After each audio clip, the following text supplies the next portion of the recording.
convoy is? What's a convoy? It's a military transport when they move and get a whole bunch of vehicles and You troops get to an A. transport. No, none of you get an A because you're the only one that says you know what it is. Now, we got word that there was gonna be a convoy come out of Brooklyn, New York, and one out of Virginia, Norfolk.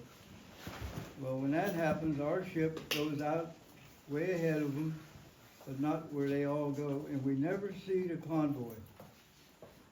And the submarines go with the ships that's carrying all this equipment, sometimes soldiers, but in this case it was not soldiers, because the war was almost over. They was bringing things over like bulldozers and stuff like that. And we was out there approximately 5 days waiting in case something would happen to the convoy.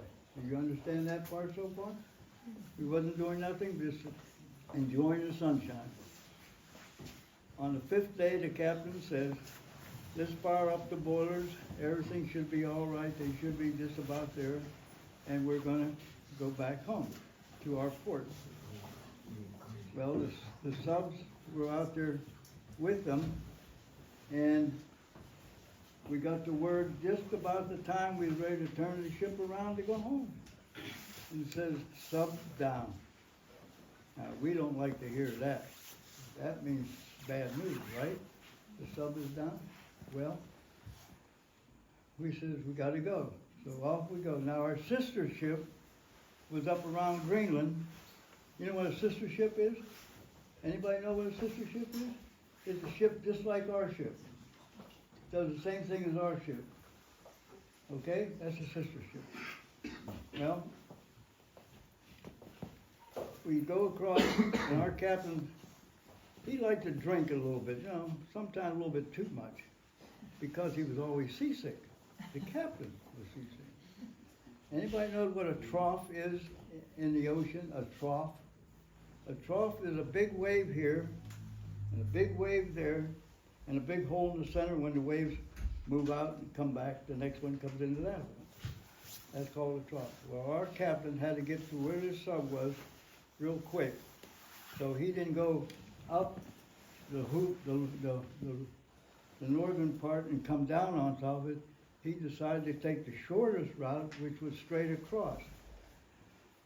We slept at night, holding our hands on the rail of our bunks, because the ship was like this, back and forth, back and forth. Well, we finally got up the next morning, and I said to my friend that night, JJ, I was kind of scared. I was scared. I'd never been in foreign water. I'd never been where there was war going on. And I said to him, what are we going to do if we see a German sub? All we had on our ship was a 20 millimeter machine gun, which wouldn't shoot. Why didn't it shoot? Because we painted it every 6 months, and you couldn't even open it up to put a bullet in. Well, they said, don't worry. He said, just keep your mouth shut, go to bed and shut up. I said, okay. He always give me heck.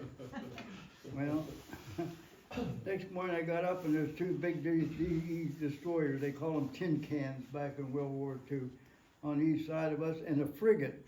A frigate is a ship that has more instrument on it than you can believe, and it can spot a submarine 300 to 400 feet down. It's got, and it wasn't a big ship, but it took the same licking as we did. So we finally get to the place where the sub was down. And the frigate, his job was to find it. Well, he circled, and he found it. Then we put out 6 anchors. 2 up there, 2 back there, 1 each on each side. Why did he put out so many anchors? Because when we divers went down and had to come back to the ship, we didn't want the ship to be over there somewhere. We wanted to be where we left it. And also because the bell that saved the men's lives in the sub had to be almost on top of that sub to come down. Okay? You understand so far why we put out so many anchors? Now, the time come to dress up the divers. JJ was my teacher for 12 dives until I become a decent diver. After I caught a lot of heck out of him. He'd give me heck every time we dove. I was making mistakes, I guess. I don't know. Well, anyhow, Ski, he got dressed, but not me. I'm sitting there waiting for Kuzmiki behind me, my dresser, to dress me. They didn't dress me. They didn't dress me. Finally, JJ said to Mr. Chris, Mr. Chris, why isn't Hawk getting dressed? I'm Hawk, by the way, they call me Hawk.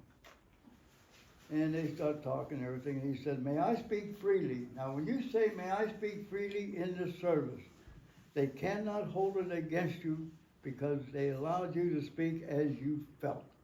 You're not being smart with the officer because he says, okay, speak freely.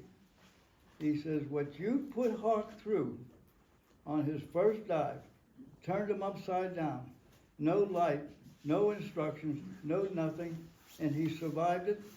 And you told me, I can remember these words, he says, train this man right here because he's your new partner.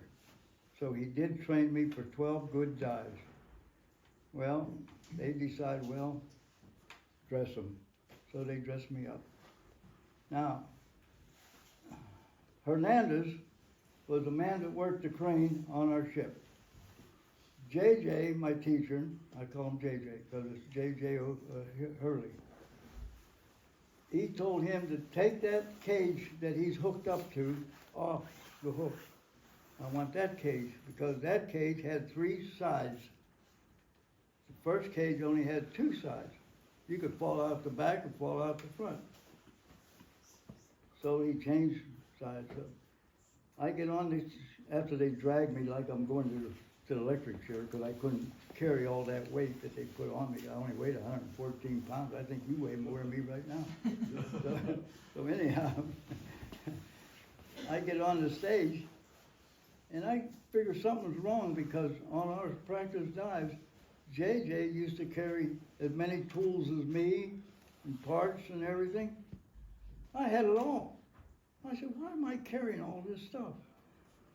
He said, mind your own business. I said, okay. He'd always give me heck, you know. I found out why. When he got on the stage, instead of him turning his back to me like he always did and hung on, he turned around and he faced me, and he put his hands on my shoulder. I'd never seen that done. I said, what the heck is going on now? Because I was just a rookie, you know. I found out when he took the cage up in the air, he waited for this 2 big waves to make a big hole, and he turned us loose. If he wouldn't have held me, I'd still be up in that ring up there. I had no way to hold me back when I hit the water. I would just went up in the air. Well, we finally get on what they call a descending line. That's a line with a big weight down at the bottom, and you went down, and there's nice rope to hold on to. But when you get down there about 150 feet, 175 feet, you start to breathe. You know what that is? No air in your lungs. You are losing your air, your lungs are collapsing. Did you ever blow up a balloon? Anybody blow up a balloon? Yes, sir. You see how you go, and it gets big, and it gets bigger? Well, that's what we did for our lungs. JJ, I told JJ, he gave me Dickens again, but he used other words. He said, why did you wait so long to not to be able to breathe? Well, I was embarrassed not to stop him as we was going down. He was a little stronger and bigger than me. So he said, okay, take a jerk. So they jerked me up real quick, about 10 feet, him too. And he said, this is what you do. Hold it as long as you can and let it out. Do that 10 times. On the 10th time, you suck it in and you hold your breath as long as you can. You know what is happening then? Anybody know? What's happening? What's happening? It's like you're blowing off your lungs like a balloon. Good boy. I used to get another A. You kids don't get no A's yet. So he said, okay, let's keep going. So we keep going, but he said, now remember, don't wait so long to tell me you cannot breathe, because we're gonna have to do this at least 2 more times before we get to the bottom, because it's 275 feet. Well, it did happen 2 more times, and each time it happened, our lungs were collapsing. We finally get to the bottom, and he said to me, it's time for your medical report, more or less. He always asked me 3 questions. Are you breathing in, are you talking in a drum, like a hollow drum? I said, no. Are your ears feel like there's water, juice, or something coming out of your ears like blood? I says, no. And the third one was, what the heck are we doing here? Let's go, we got work to do. So off we go. He said, follow me.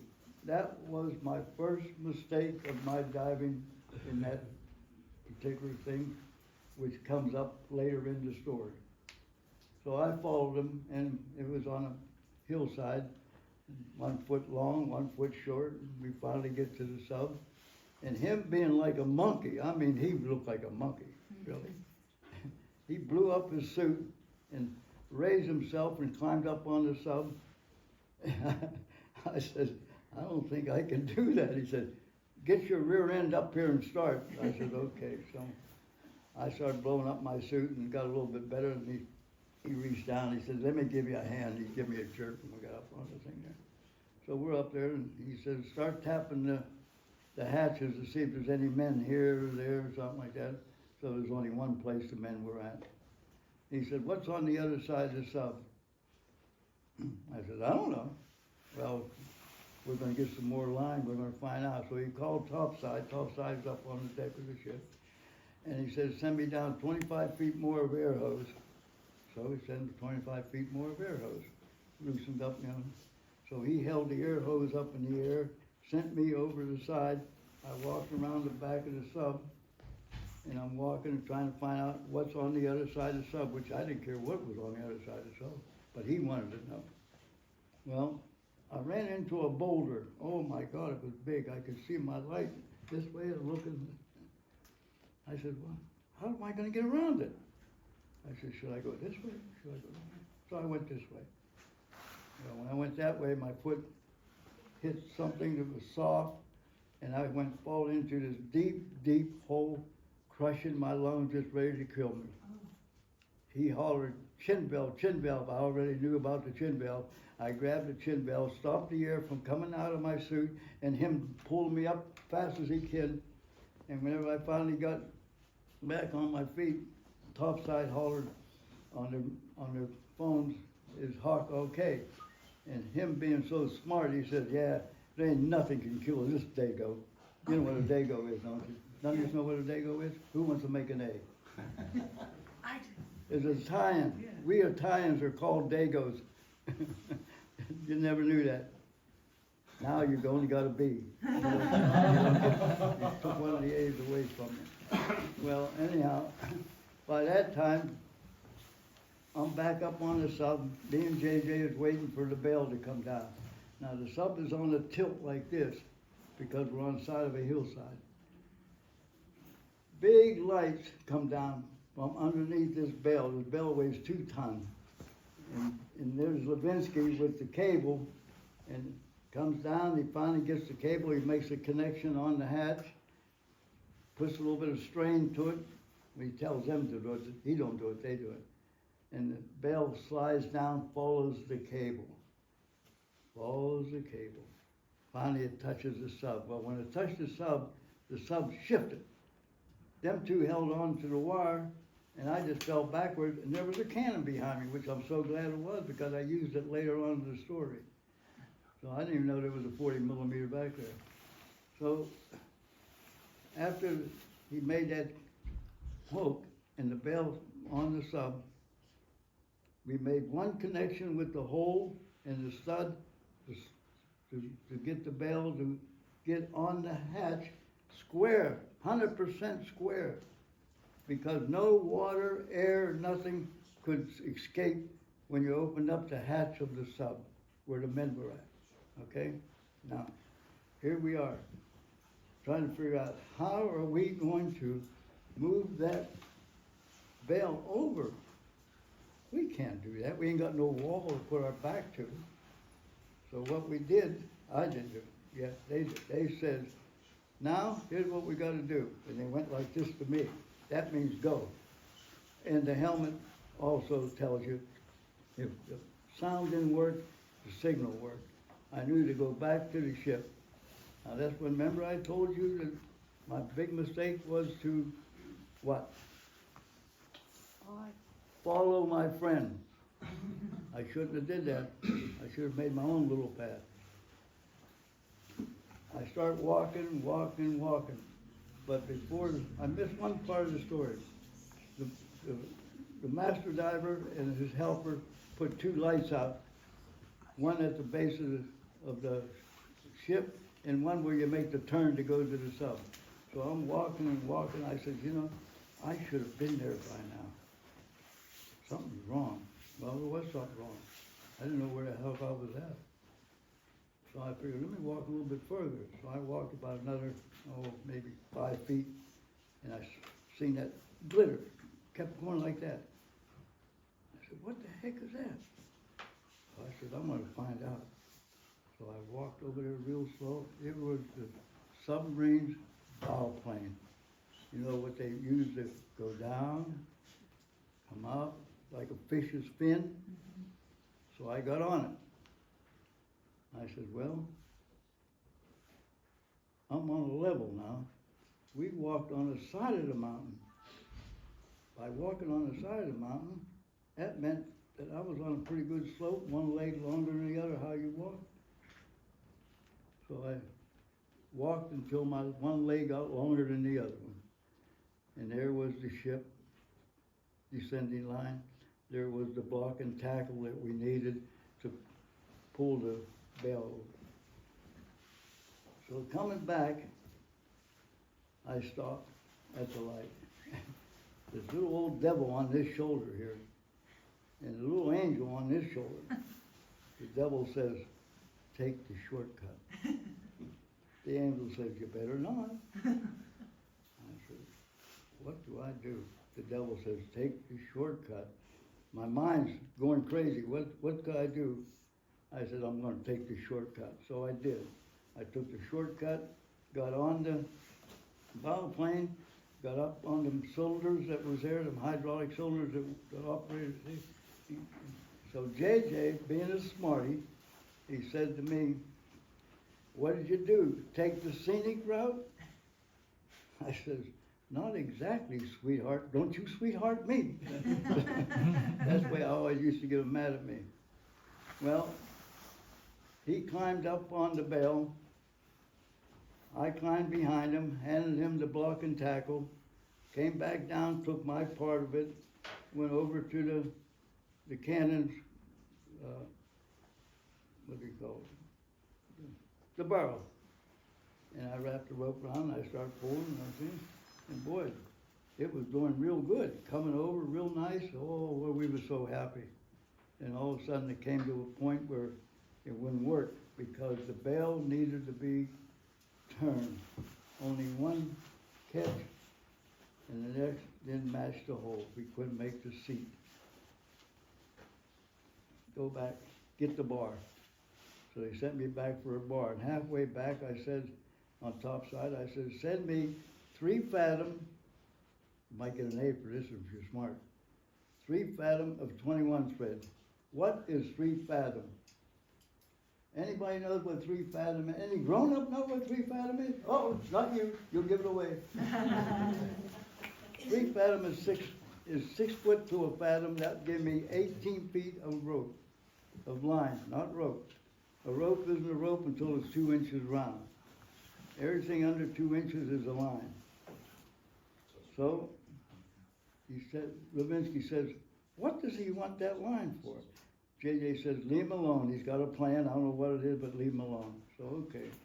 So Levinsky never did like me. The only time he liked me when I give him my railroad pass to go home. So I go over to the ship. I pick up the bar. I'm dragging it, back it. Finally, I get to the sub. And I'm thinking, you know, how am I gonna climb this sub with this 8-foot bar with one hand? I said, it ain't gonna work. I'm not gonna do it. My brain started kicking in gear, you know. I tied a rope, the line around it, make a knot. I put it around my wrist, the other end, and I climbed up on the sub, and then I pulled up the bar. And I said to myself, I said, boy, Hawk, are you smart? And they heard my voice topside. They start laughing. So I get back, we use the bar and everything like that, and start turning everything around. Well, Levinsky said to me, I was leading seaman, and I was supposed to be the smart seaman of the ship. He said, you're so smart, I need me a line, a knot, that when this thing gets in position, it's got to hold every bit that I put it in when he bars over. I'm thinking, what knot do I make? You a girl, Boy Scout? Girl Scout? Boy Scout, yeah. Which is it, Boy Scout? Yeah. Okay. What's an overhand knot? It's... Here we go.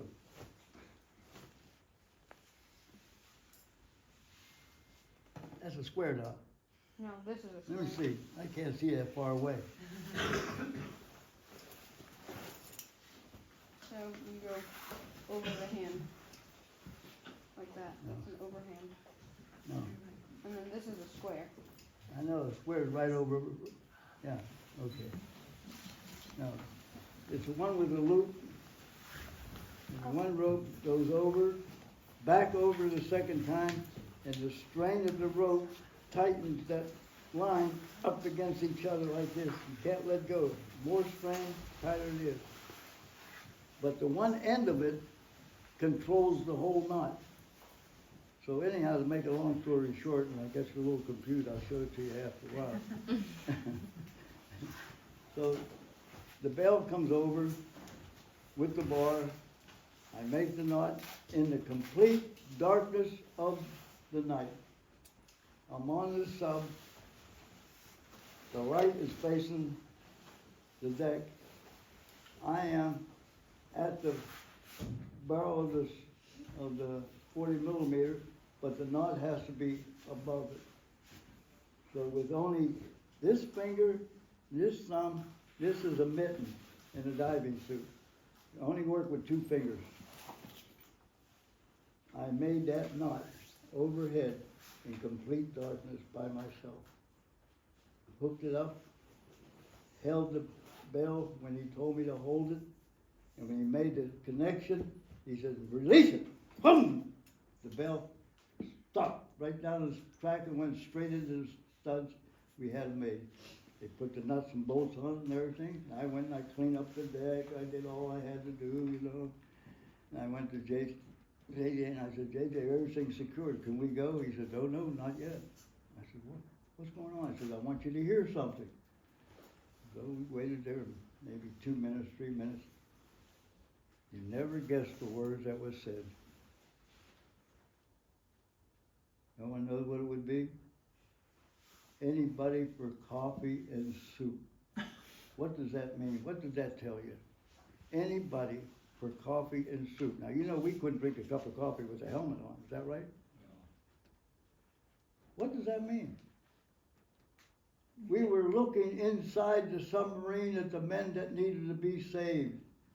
They were alive. We brought them up, 47 of them.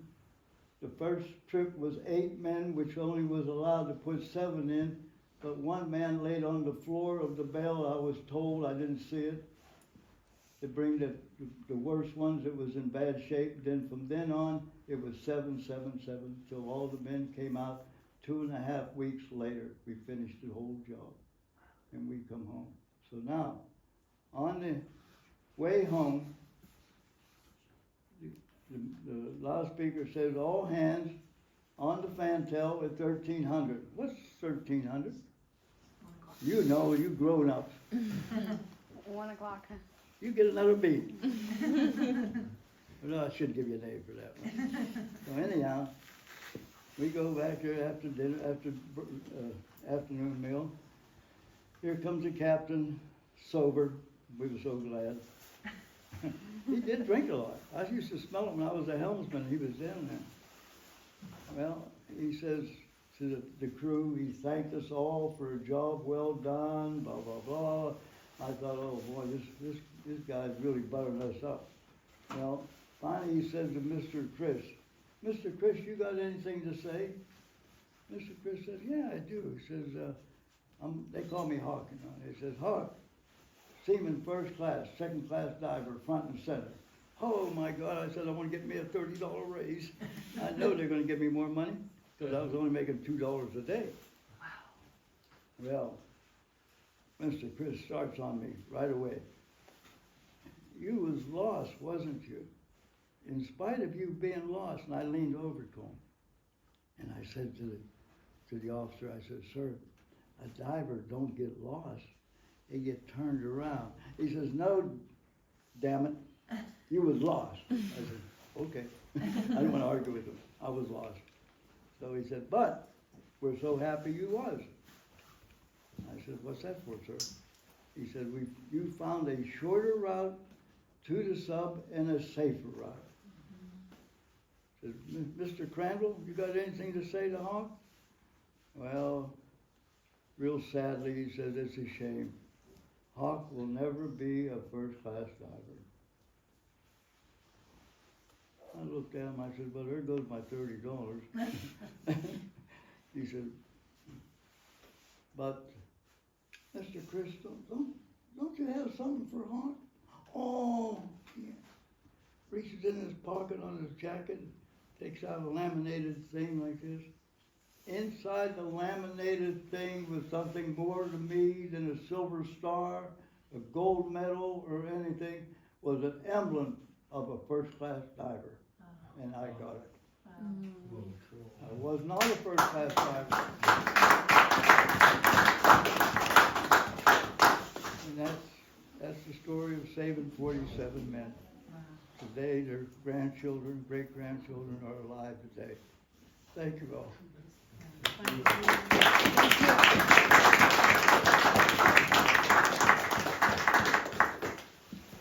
Do you remember that story when you get older? I have a question. So did you ever connect again with any of the people who you saved or their kids? No. Okay. In fact, I've never seen one of the survivors. Because when they brought me up, and my other diving friend, we were rushed into a decompression chamber. Right. And we stayed in there while they were shipped into a small boat and put into like a hospital ship. And so we never seen each other. Okay. I wouldn't know one of them if I looked at them right in the face right Wow. now. Yeah, that was it. But that's incredible. Yeah. Because those 47 people had families and Yeah, stuff. yeah, it was great. And you'd be surprised how many died. Of course. Yes. What yes. year did you join? What's that? What year did you join the service and leave the service? I went in, I signed up in 44, but it didn't take me till early 45, and I didn't get out till, I think it was 46, August. Yeah, Thank you, sir. yeah, Thank you for your service. yeah. And you'd be surprised how a grown-up can actually cry. It's sad to see it. I didn't see it. They told me about it. 'Cause as soon as we got on deck, we was swept into a decompression chamber, so we didn't get air in our bloodstream. How long are you in a decompression chamber? As long as after it that? took us to come up, Okay. 45 minutes, maybe an hour. Yeah, that's how they did it. If you go up too fast, you get air in your blood, and before you know, you're dead. That's it. And how old were you about this time? 16, You were 16 years old? 16 years old. Oh my gosh. So these kids are 12 years old, so that's just a couple of years older than them now. You'll have to think about that.